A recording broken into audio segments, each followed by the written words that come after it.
અરવલ્લીના મોડાસામાં ભૂમાફિયા દલાલો બેફામ દાદાગીરી કરતા હોવાનો મામલો સામે આવ્યો છે।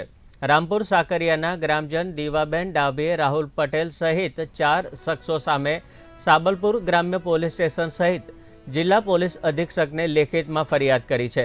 આ અંગે ફરિયાદીએ જણાવ્યું કે 1999માં સર્વે નંબર 533ની 11 વીઘા જમીન 100 રૂપિયાના સ્ટેમ્પ ઉપર 9 લાખ રૂપિયા ચૂકવી લખાણ લખાવી હતી।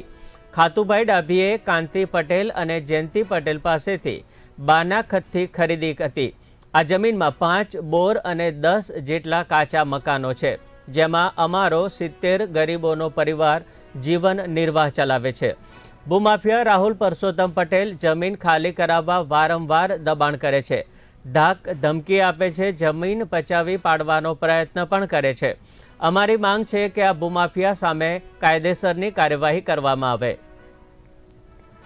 અમે છીટાદરાથી જમીન 2005માં અહીંયા કાંતિ વિઠ્ઠલ અને જયંતિ વિઠ્ઠલથી વેચાણે રાખેલી। એમના જોડેથી જમીન રાખ્યા પછી એ લોકોએ અમને 100 રૂપિયાના સ્ટેમ્પ ઉપર કબજા સાથે બોનાખત દસ્તાવેજ કરી આપેલો, બોનાખત કરી આપેલી। એ લોકોને 9 લાખ રૂપિયા વેચાણ કિંમત કરી હતી, એ પણ અમે રોકડ આપેલી।